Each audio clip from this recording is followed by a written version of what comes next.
Hey, what's up, everybody? It's Dr. Jason Jones back with another episode of Health Made Easy, and we are continuing our series on the opioid crisis. And what we're going to try to do today is try to understand the opioid crisis because opioids have become more widely known as several countries and cities across North America, Australia, etc., are starting to take legal actions against drug makers and vendors for severe damages caused by opioid addictions.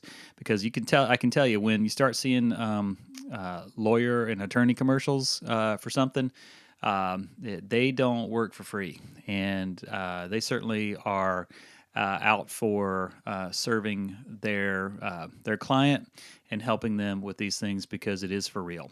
So opioids again include the whole family of opiates. You can go back to our previous podcast. It originally started from natural ingredients from the opium plant, and this includes semi-synthetic and synthetic substances. Some of them are man-made in a lab. Opioids consist of a strong prescription for acute and chronic pain. It has been revealed that a noticeable number of patients who utilize opioids for longer than the prescribed period of time can and do develop a dependency. So there's about four major types of opioids. We're not going to talk about all of them today. There's endogenous opioids, the ones that are made by the body, like endorphins and enkephalins, and then there are what are called opium alkaloids, which are like morphine, codeine, and there are others in that family as well. Semi-synthetic opioids like diamorphine, oxycodone, and then there are also fully synthetic opioids like tramadol, methadone. And how do people make use of opioids? Opioids may be prescribed for anybody who's suffering from chronic or acute pain when their present pain management using non-opioids or maybe non-drug treatment is inadequate.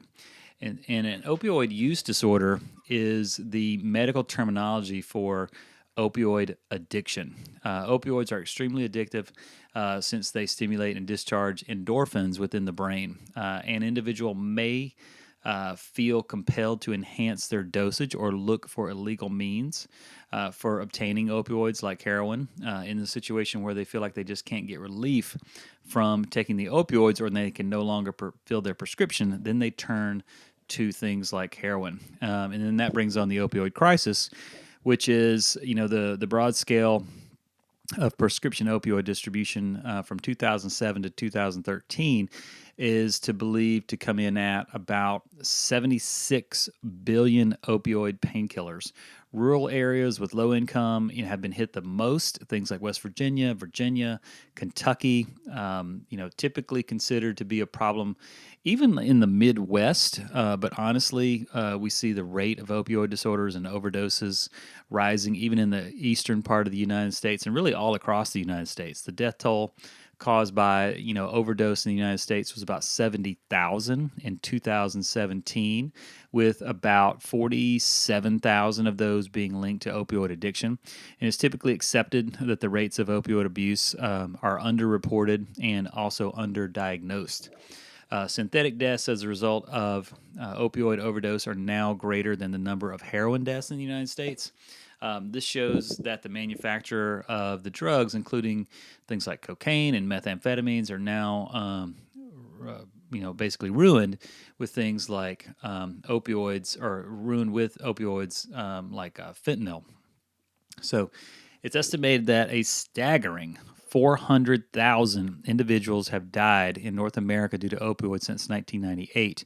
However, the impact of opioid addiction spreads more than measurable deaths and overdoses. It influences unemployment, exacerbations of different behavioral health conditions, loss in productivity, affecting entire families.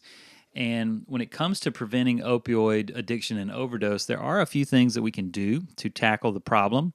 It is often recommended that enhancing opioid education for both consumers and health providers is effective. Encouraging communication between health providers so everybody knows, what a person's taking, what they're not taking. And also utilizing natural means to tackle pain, like seeing a chiropractor.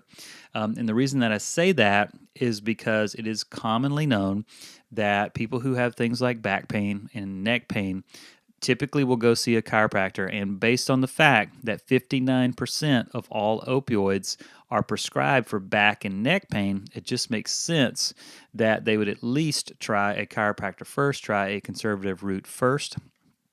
If you want more information on this stuff, you can message us through our Facebook page. Highly recommend you go to Health Made Easy, Dr. Jason Jones, our Facebook page, and you can message us through there. There's all kinds of tips, tools, strategies, videos, and different things that we put on there all the time. Really just want to help you and serve you the best we possibly can. We don't claim to have all the answers. Nobody does, but we just want to try to serve and help as many people as we can. God bless. You guys hang in there. Be well. Stay strong. And we'll see you on the next podcast. Bye-bye.